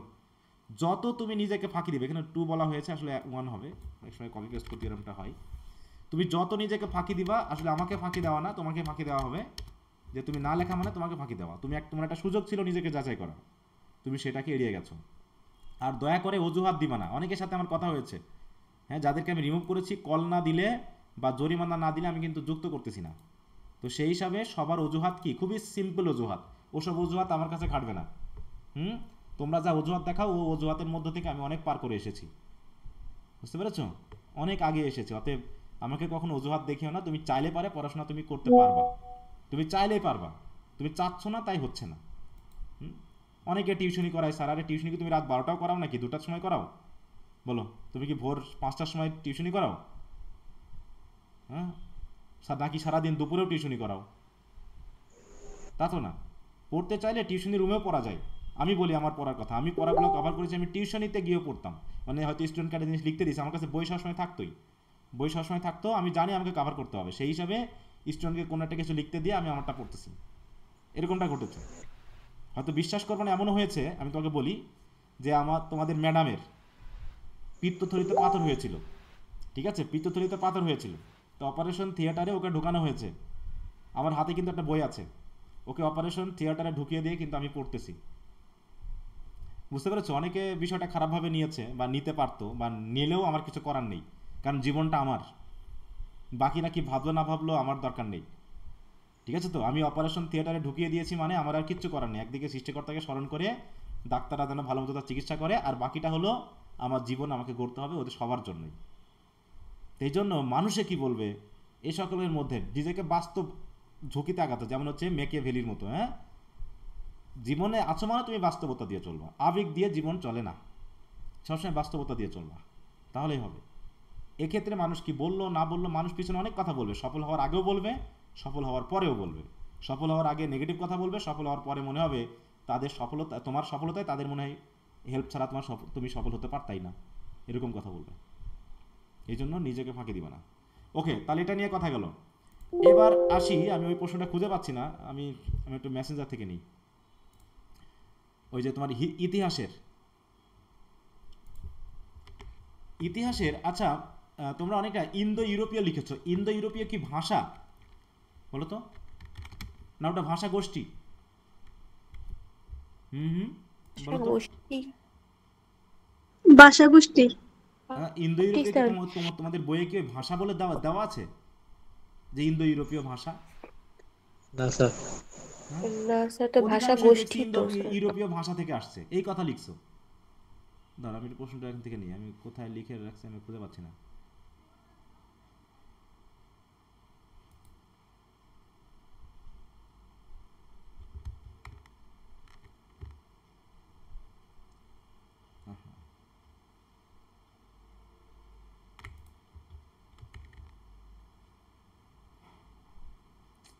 আরে বাবা, ছোট হয়ে গেল কেন?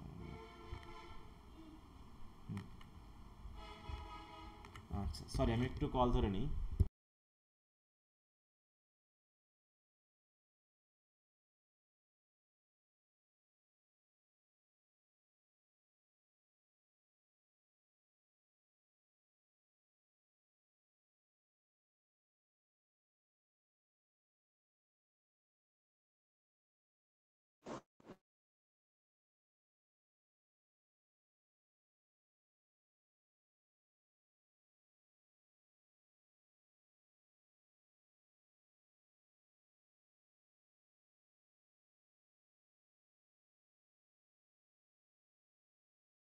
কেউ কিছু বলতেছো? বলো, কার সমস্যা?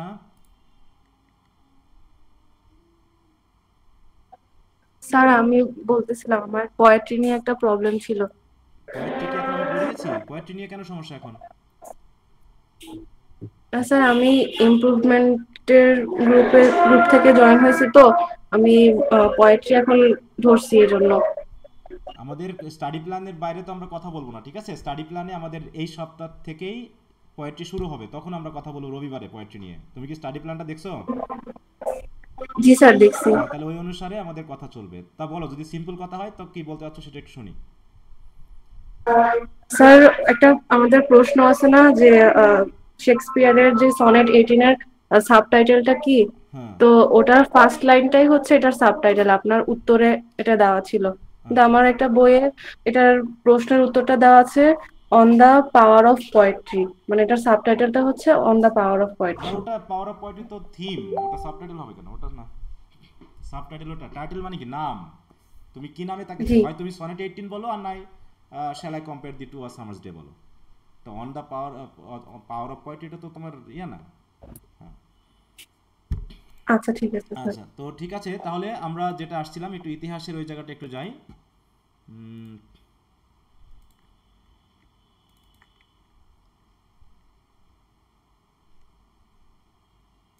সবাই দেখতে পাচ্ছ? এখানে কয়েকটা প্রশ্ন নিয়ে একটু ঝামেলা আছে। বাঙালিদের উপর কোন নরগোষ্ঠীর প্রভাব সবচেয়ে বেশি বলো তো? অস্ট্রিক বা অস্ট্রোলয়েড। অস্ট্রিক নরগোষ্ঠী। হ্যাঁ, অনেকে অনেকভাবে দিয়েছো, হ্যাঁ, নেগ্রিটো ফেগ্রিটো কি কমনে সব দিয়েছো, হ্যাঁ, অস্ট্রিক অথবা অস্ট্রোলয়েড এরকম একটা বলা হচ্ছে। আর বাংলা ভাষার উদ্ভব হয়েছে কোন ভাষা থেকে? হচ্ছে কোন ভাষা থেকে? ইন্দো ইউরোপীয়। ইন্দো ইউরোপীয় ভাষা না তো, ইন্দো ইউরোপীয়। ইন্দো ইউরোপীয় তো ভাষা না, ওটা হচ্ছে ভাষা গোষ্ঠী। বঙ্গ ভাষা থেকে। স্যার আমাদের এখানে গাইডে দেওয়া আছে ইন্দো ইউরোপীয় ভাষা। বইয়ে একটু খেয়াল করবা। জি স্যার, বই এটা দেওয়া আছে, আবার গুগলও এটা দেওয়া আছে, এজন্য স্যার সবাই এটা দিছি। আর বইতে ওইটাই দেওয়া। তারপর আরেকটা বিষয় হচ্ছে সমগ্র পাকিস্তানের কত শতাংশ মানুষ পূর্ব পাকিস্তানে বাস করত? এই উত্তরগুলো। তারপর হচ্ছে পাকিস্তানের শতকরা কতজন, আর হচ্ছে পূর্ব বাংলার নাম পূর্ব পাকিস্তান হয় কত সালে? ঠিক আছে, এই সালগুলো নিয়ে এবং স্যার শতাংশ নিয়ে। বাংলা ভাষার উদ্ভব কোন ভাষা থেকে, সেটা অ্যান্সার কি হবে? এখন বইয়ে কি কি আছে এটাই দেওয়া আছে তোমাদের বইয়ে? বইয়ে কি দেওয়া স্যার আছে? বইয়ে আমার বইয়ে দেওয়া আছে স্যার ইন্দো ইউরোপীয় থেকে। ইন্দো ইউরোপীয় তো ভাষা না, এটা তো একটা ভাষা গোষ্ঠী। হ্যাঁ, এটা স্যার বইয়ে একটা কথা লেখা আছে যে ডক্টর সুনীতি কুমারের মতে মাগধী প্রকৃত আচ্ছা আর বলো। এবং ডক্টর শহীদুল্লাহর মতে গৌড়ীয় প্রাকৃত ভাষা থেকে। প্রাকৃত ভাষা যেটা বলতে প্রাকৃত, সেটা গৌড়ীয় হোক আর মাগধী হোক, তাই তো? মাগধী হোক আর প্রাকৃত গৌড়ীয় হোক আর মাগধী হোক, প্রাকৃত থেকেই বাংলা ভাষার উদ্ভব, এটা বলতে হবে। এখন তো দরকার নেই কার মতে কি, এটাও না বললেও চলবে, কিন্তু ইন্দো ইউরোপীয়টা এটা ভুল আছে, বুঝতে পেরেছো? জি স্যার। ইন্দো ইউরোপীয় হচ্ছে ভাষা গোষ্ঠী, এটা নিজে কোনো ভাষা না, একটু খেয়াল করবা। তারপর স্যার এইখানে দেওয়া আছে বাংলা ভাষার পূর্বপুরুষ হচ্ছে প্রোটো গৌড় বাংলা, যা এসেছিল প্রোটো গৌড় কামরূপ ভাষা থেকে। সেটি আবার এসেছিল প্রত্ন মাগধী ভাষা বা মাগধী প্রাকৃত থেকে। হ্যাঁ, ওই যে এরকম মাগধী বা দেওয়া আছে। ওইটা, ওই আবার মাগধী বা প্রাকৃত প্রশ্নের এটা উত্তরে বলতে আবার হবে। দেওয়া আছে ইন্দো ইউরোপীয় ভাষা। হুম, সমস্যা তো। হ্যাঁ, এখানে ওই জায়গাটা মিস হয়েছে। তারপর সমগ্র পাকিস্তানের কত শতাংশ মানুষ পূর্ব পাকিস্তানে বাস করত? 56। অনেকে দিয়েছো 54, 55, 56, 50 এরকম করে দিয়েছো। এটা কি বইয়ের সমস্যা নাকি আমি বুঝলাম না, তোমরা নিজেরা শুনে বুঝে লেখো। এটা 56 তো। হ্যাঁ, এর তো 56.4, কয়েকটা বড় প্রশ্ন আছে। তাই না? 56.4 বা 40 যেটা আমরা বলি 40 এরকম একটা স্যার পার্থক্য। এখন সমস্যা হচ্ছে একটা বট প্রশ্ন দেওয়া আছে সরাসরি 56%, হ্যাঁ আর একটা বট প্রশ্ন দেওয়া আছে 56.40%। হ্যাঁ, এইভাবে স্যার তাহলে সমস্যা প্রায় প্রায় একই কথাটা বইয়ের তুমি ভিতরে। যদি 56 বলো তাহলে প্রায় বলবা, প্রায়, তাই না? এটা কিন্তু 56 সাথে সাথে যাবা যে 56 প্রায় 56% এটা বলে দিবা, তাহলে 4 নিয়ে সমস্যা হবে না। এটা একটা ঘটনা। হ্যাঁ, আর হচ্ছে বাংলা ভাষা পাকিস্তানের অন্যতম রাষ্ট্রভাষা হিসাবে সাংবিধানিক স্বীকৃতি লাভ করে কত সালে? 1956 সালে। অনেকে 55 দিয়েছো, অনেকে 54 দিয়েছো, অনেকে 56 দিয়েছো। বলো। একটা জায়গায় আছে 56 সালে তো হবে 1955 সালের 11ই সেপ্টেম্বর। হ্যাঁ, একটা প্রশ্ন উত্তর দেওয়া আছে, আর একটা দেওয়া আছে 1956 সালে। সাংবিধানিক ভাবে পাই তো 1956 সালে। 1956 সংবিধান হয়, সংবিধানের সাথে সাথে এটা হয়, ঠিক আছে? তো সংবিধানের কথাটা খেয়াল করতে হবে, 1956 সাল হবে এটা উত্তর, ঠিক আছে? এটা হচ্ছে 56, কারণ সংবিধান পরিবর্তনের সাথে সাথে এই কাজগুলো করানো হয়, অতএব সংবিধান যবে হয়েছে তবেই এই কথাটা বলতে হবে। কি কথা বুঝতে পেরেছো? এটা সংবিধানের সাথে রিলেটেড। আর এই জন্য এখন বইগুলো তোমাদের টেক্সটগুলো পড়া উচিত, গাইডে এই জাতীয় সমস্যাগুলো অনেক সময় থাকে, এগুলো ঠিক রেখো। আর একটা ব্যাপার বলি, সেটা হলো গ বিভাগের ক্ষেত্রে। গ বিভাগের ক্ষেত্রে তোমাদের আমি কয়টা পয়েন্ট দিতে বলেছি মিনিমাম, বলো তো? স্যার 12টা। হ্যাঁ, 12টা স্যার। ভূমিকা এবং উপসংহার সহ টোটাল 12টা পয়েন্ট দেওয়ার চেষ্টা করবো, ঠিক আছে? তো অনেকে খুবই ছোট করে লিখতেছো, ওই ছোট করে লিখলে তুমি মার্ক পাবা না। এখানে আমি বলছি কি, এখানে মিনিমাম তোমাকে A- থেকে A পেতে হবে যদি তুমি 3+ পয়েন্ট পেতে চাও। তো 3+ পয়েন্ট যদি পেতে চাও তাহলে তোমাকে অবশ্যই এখানে ভালো একটা লেখা লিখতে হবে।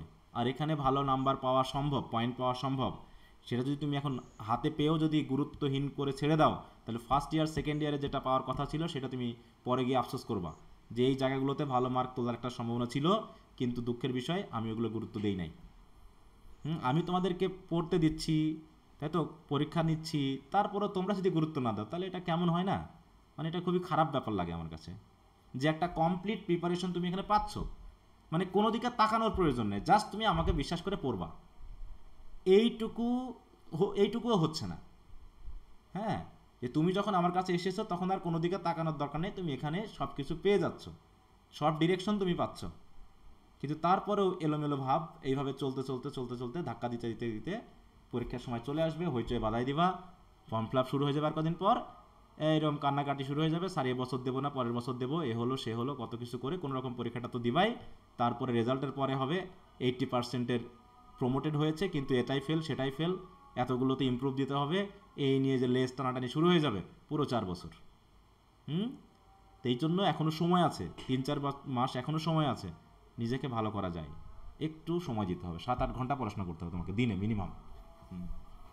আচ্ছা, তাহলে এই কয়েকগুলো নিয়ে আর কোনো কথা না। এই যে পয়েন্টগুলো কিভাবে পয়েন্ট বাড়াবো, আমি তোমাদের আগেও বলেছি যে তুমি পড়াশোনা করতে যাচ্ছ, একটু বই কিনবা না, একটা গাইডই কেনোনি, বলতেছে আমার গাইডই কিনিনি, আরে বাবা তোমাকে কমপক্ষে 2-3টা গাইড কিনতে হবে, আর তুমি এখন একটাও গাইড কেনোনি, এটা কোনো কথা হতে পারে?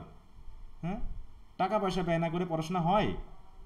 আর যদি নাও হয় তাহলে তুমি ফটোকপি করে নিবা, বন্ধুর সাথে হেল্প নিবা, কিন্তু পড়াশোনা তো তোমাকে করতেই হবে। 2-3টা গাইড বই নিবা, 2-3টা গাইড বই থেকে পয়েন্টগুলোকে কম্পেয়ার করবা, করে দেখবা যে কোন পয়েন্টটা নাই আমি ওই পয়েন্টটা অ্যাড করে দিব, তাহলে অন্যের থেকে তো তোমার ডিফারেন্ট এভাবেই হবে। ভালো স্টুডেন্টরা ভালো রেজাল্ট করে কিভাবে? এভাবেই তো, যে তুমি লিখেছো 5টা আর ও লিখেছে 10টা পয়েন্ট, অটোমেটিক সে তোমার চেয়ে বেশি মার্ক পাবে, এতে কোনো খামতি নাই।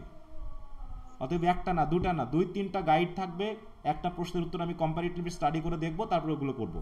আর একটা বিষয় হলো, প্রশ্ন আমি যেগুলো দিচ্ছি সেগুলো তো পড়তেই হবে, সাথে সাথে তোমাকে আরও কিছু প্রশ্ন অন্তত রিডিং দিতে হবে, অধ্যায় ভিত্তিক টেক্সটগুলোকে একবার রিডিং দিতে হবে, যাতে প্রশ্ন একটু এলোমেলো হলে আমি যেন আনসার করতে পারি, কারণ এলোমেলো হতেই পারে। 100%-এ কমন আসবে এটা কি বলা যায় বলো? না স্যার। ফেসবুকে দেখলাম একজন ব্রড কোশ্চেনের জন্য 12টা 100% দিয়েছে। 100% দেওয়া মানে কি? প্রশ্ন জানে আগে থেকে, প্রশ্নটা আসবে, তাহলে সে 12টা 100% লিখছে, তাহলে পরীক্ষা আসবে কয়টা? পরীক্ষা আসে কয়টা? ব্রড কোশ্চেন আসে কয়টা পরীক্ষায়? 8টা। আর সে 100% দিয়েছে কয়টাতে? 12টাতে। তাহলে 12টা কোশ্চেন কি আসবে? তার মানে কি, মানে চিটিং বাজি করতে করতে আমরা পুরো ভুলে যাচ্ছি যে আসলে 100% মানেটা কি। ওকে, তাহলে এটা নিয়ে কথা হলো যে কিছু কিছু ইনফরমেশন একটু কম্পারেটিভলি স্টাডি করবা, একটু বোঝার চেষ্টা করবা। আর যেহেতু ওপেন গ্রুপ করেছি, একটু বলি, ওপেন গ্রুপে তোমরা একটু একজন একজনকে হেল্প করবা, ঠিক আছে? তো একজন কেউ কিছু চাইলে না বুঝলে একটু দিবা, কিন্তু আবার অনেকে করো কি, একটার পর একটা হেল্প নিতে চাও, বই না কিনে, তোমাকে এত বিরক্ত তো কেউ সহ্য করবে না, তোমাকে বই কিনে স্টাডি করতে হবে। আমি বই কেনাটা আগে বলি যে বই কিনতে হবে, সামর্থ্য অনুসারে যথাসম্ভব বই কিনতে হবে, তারপরে বাকি তুমি কি পাচ্ছ না না পাচ্ছ না অন্যের হেল্প নিতেই পারো। কিন্তু তোমাকে তো পুরো বই পিডিএফ করে তুলে দিবে এমন কেউ আছে? এত হেল্প তোমাকে কেউ করতে যাবে বলো? আর পিডিএফ দিয়ে পড়াশোনা হয়? তুমি এখন টাকা পয়সা ব্যয় করবে না আর পরে গিয়ে ভালো রেজাল্ট করতে চাইবা, এটা হবে না। একটু খরচ করতে হবে, একটু পড়াশোনা করতে হবে। আচ্ছা, তো যাই হোক, তাহলে এই কথাগুলো বললাম। এখন পরীক্ষা নিয়ে তোমাদের যদি কোনো কথা থাকে একটু বলো, মানে পরীক্ষার ব্যাপারে তোমাদের কোনো কথা আছে কিনা বলো। তোমাদের এত 4টা তো পরীক্ষা দিলা, যারা দিয়েছো তাদের যদি কোনো কথা থাকে একটু খেয়াল করো, আমাকে শেয়ার করো।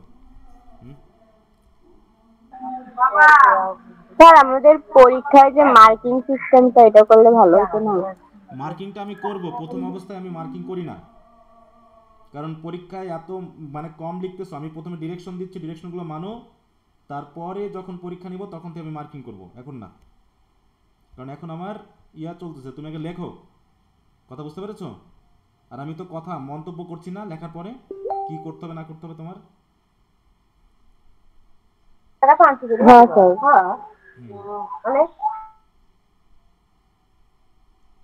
স্যার আপনি আজকে কি রিমোট দিবেন সবাইকে গ্রুপ থেকে? সরি বলো। স্যার আজকে কি আপনি সবাইকে রিমুভ দিবেন গ্রুপ থেকে?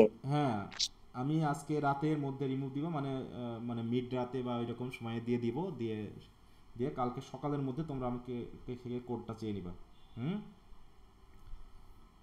দেখবো যে কারা কারা, দেখবো যে 1 মাস পরেও কেউ বলবে স্যার আমি গ্রুপ থেকে রিমুভ হয়েছি কবে জানো, খেয়ালই করবে না। তাদেরকে একটু নাড়া দেওয়ার জন্য এই কাজগুলো। হ্যাঁ, ওকে, বলো যদি কারো কোনো কথা থাকে একটু বলো। স্যার আমি আমার মেসেঞ্জারের ছবিগুলো দেখতে পারতেছি না, সব ব্ল্যাক হয়ে আছে। মানে মেসেঞ্জার ছবিগুলো আসতেছে না, সব মানে পুরো ব্ল্যাক হয়ে আছে। তুমি একটু স্ক্রিনশট সেভ দিছি গ্যালারিতে, তাও ছবিগুলো আসতেছে না। কিসের ছবি? হ্যাঁ, এই যে খাতা আপনি দেখছেন ওইগুলা।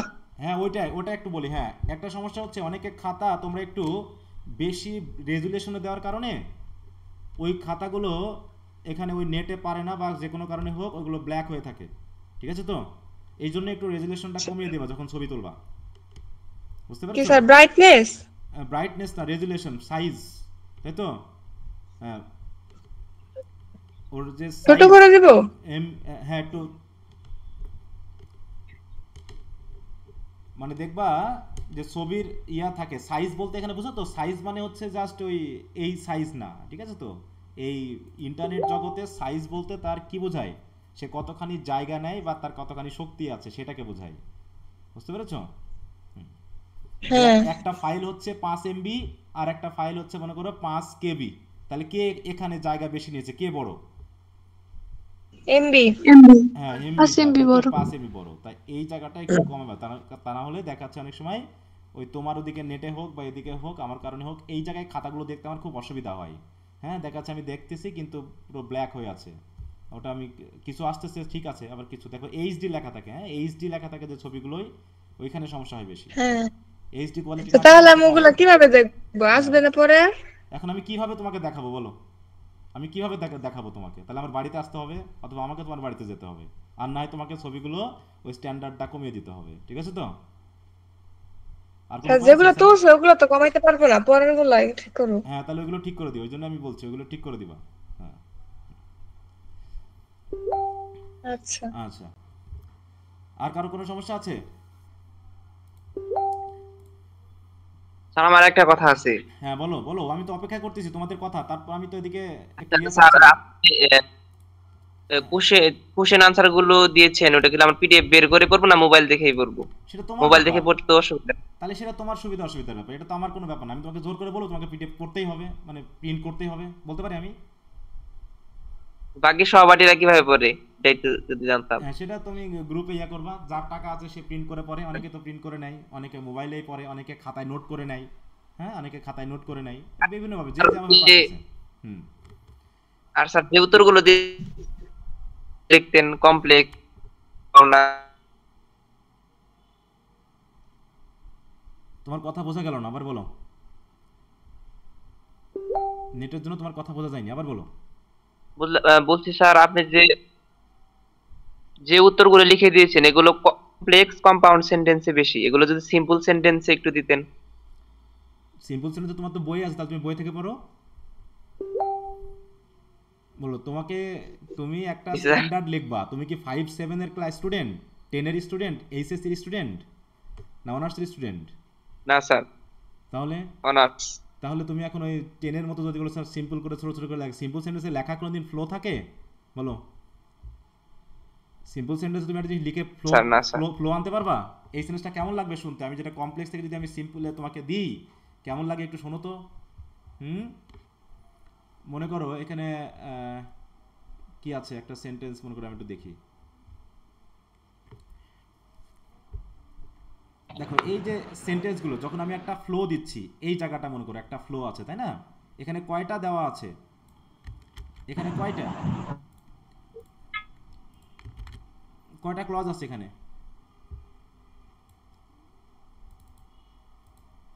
দেখো এটা কি একটা বড় সেন্টেন্স না? এখন এই বড় সেন্টেন্সটাকে তুমি যদি ছোট করে দিতে যাও তাহলে কেমন লাগবে? এখন মনে করো আমি কি বললাম যে শি ডাইড, ঠিক আছে তো? তারপরে বললাম কি, এখন তুমি এই কথাটা কি শুধু সিম্পল সেন্টেন্সে প্রকাশ করা সম্ভব? এটা কি তুমি যে সেন্সটা দেওয়া হয়েছে এটা কি সিম্পল সেন্টেন্সে প্রকাশ করা সম্ভব? হ্যাঁ, এই যে সেন্সটা যে দিয়েছে, জাস্ট বিফোর শি ডাইড, মারা যাওয়ার পরে, এই আগে, জাস্ট বিফোর, তাই তো? জাস্ট বিফোর মানে কি ঠিক মারা যাওয়ার আগে।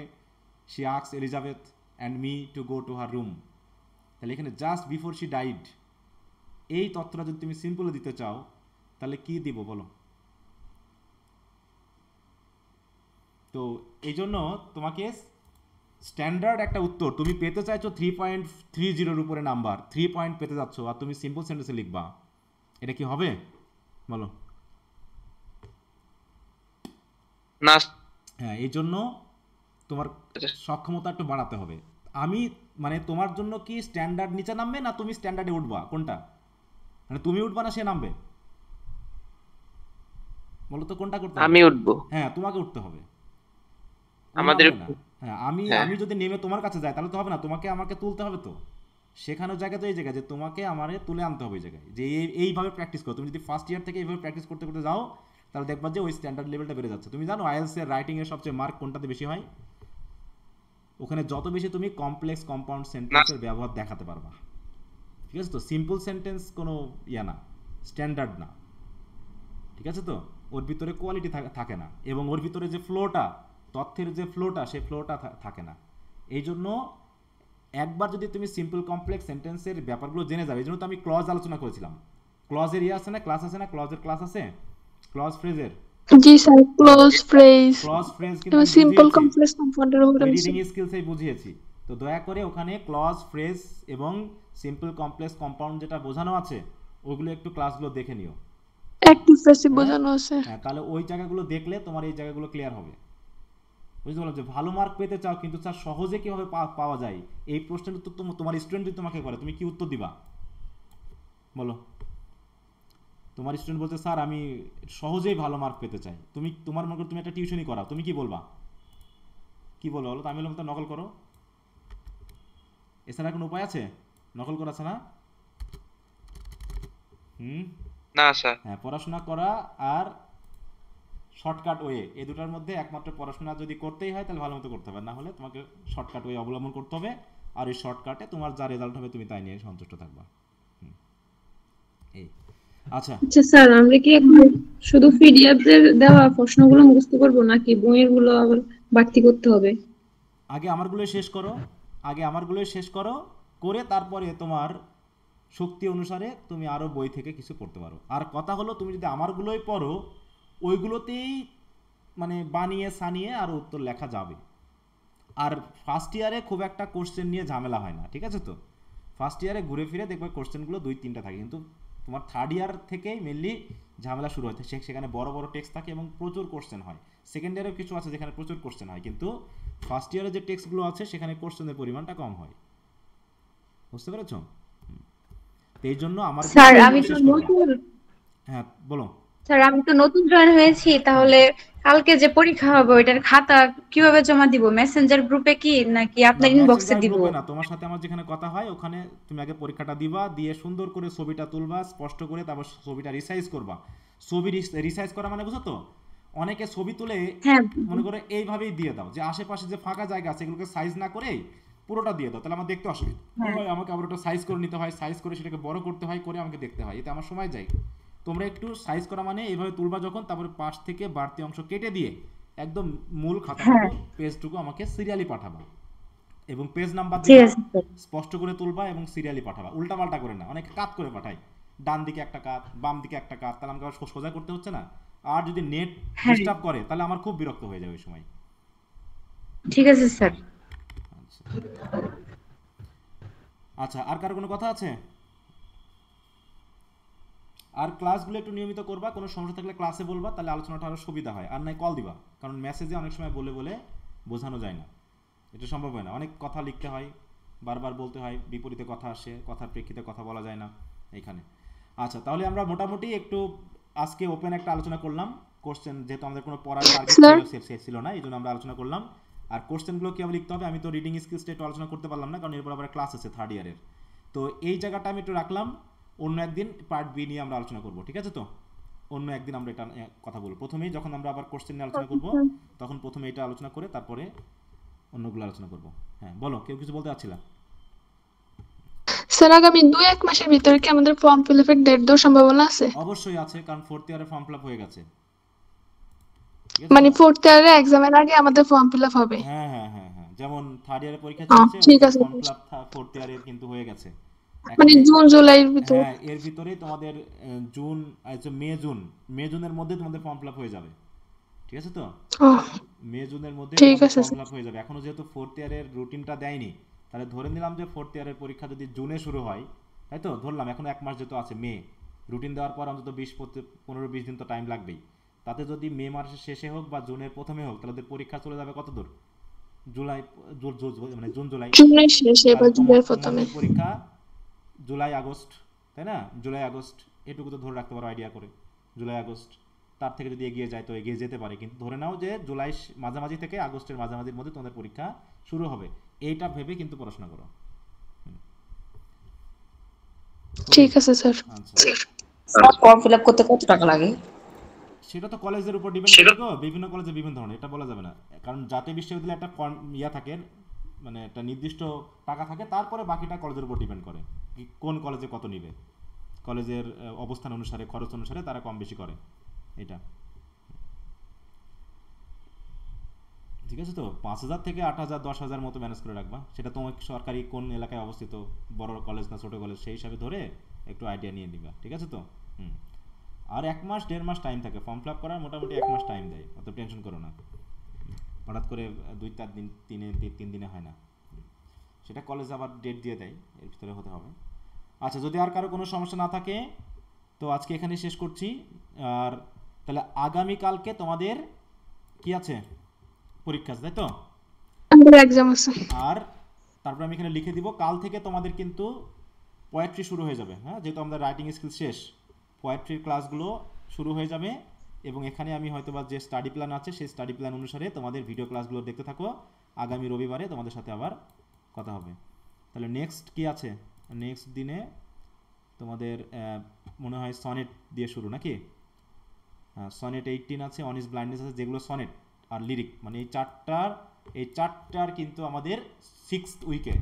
তার মানে তোমাদেরকে প্রথমে কাজ হবে কি, তোমরা আগে একটার ভিডিও ক্লাস দেখবা, তারপরে সেটার কোশ্চেনগুলো পড়বা, তারপর আরেকটার ভিডিও ক্লাস দেখবা, তারপরে কোশ্চেনগুলো পড়বা, তারপরে ভিডিও ক্লাসটা দেখবা, কোশ্চেনগুলো পড়বা, তারপরে ভিডিও ক্লাসটা দেখবা, কোশ্চেনগুলো পড়বা, এইভাবে করে একটা করে শেষ করে যাবা, ঠিক আছে? তো একটা করে শেষ করে যাবা, কারণ এখানে 4টা আছে, তুমি 3টা শেষ করতে পারলেও হবে, পরে আর একটা মেকআপ করে নিবা। এইভাবে করে মিনিমাম যা থাকবে তার ভিতর থেকে কমপক্ষে তোমাকে 70% শেষ করতে হবে 1 সপ্তাহের ভিতরে, এটা একটু খেয়াল রেখো। আর যেহেতু পোয়েট্রির ব্যাপারে আছে, এই জায়গাগুলোতে একটু বেশি পড়তে হবে, কোশ্চেনগুলো যেহেতু একটু বড় বড় হবে, রাইটিং স্কিলসের মতো এত ছোট ছোট না। অবশ্য রাইটিং স্কিলসের মতো কোশ্চেনের পরিমাণটাও একটু কম না, একটু বেশি হবে, কিন্তু ব্রড কোশ্চেন হয়তো 2-1টা হবে, যেভাবে যেটা দেওয়া আছে। আর এর ভিতরে আমি যেহেতু আগামী ক্লাসে আলোচনা করব যে কোন কোন পয়েন্টের জন্য পার্ট বি পড়তে হবে, কোনটার জন্য পার্ট সি পড়তে হবে, এরকম কি একটা দেওয়া আছে না? অলরেডি আমি তো দিয়েছি নাকি, কোন কোন পার্টের জন্য কোন কবিতাটা গুরুত্বপূর্ণ দেওয়া আছে কি? দিয়েছি এরকম কিছু, বলো তো। স্যার ওটা তো দেখাইছিলেন আমাদেরকে, কিন্তু দেখাইছিলাম কিন্তু দেন নাই। দেওয়া হয়নি।